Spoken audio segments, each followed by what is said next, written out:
ఒక మంచికి తన వంతు బాధ్యతగా ముందుకొచ్చాడు. ఆయన్ను కూడా మనస్ఫూర్తిగా అభినందిస్తున్నా. నేను ఈరోజు ఇంతకంటే ఎక్కువ మాట్లాడను.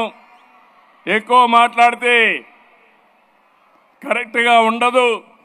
ఇక్కడ రాజకీయాలు లేవు.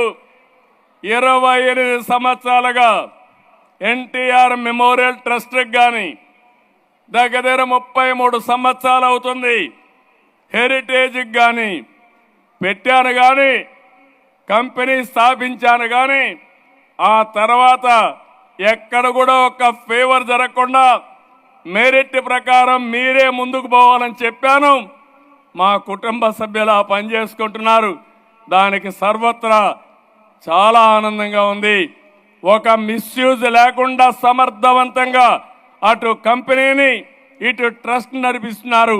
వారిని మనస్ఫూర్తిగా అభినందిస్తూ ఈ సేవాభావం అందరిలో రావాలి. ఇది ఒక్కరే బాధ్యత.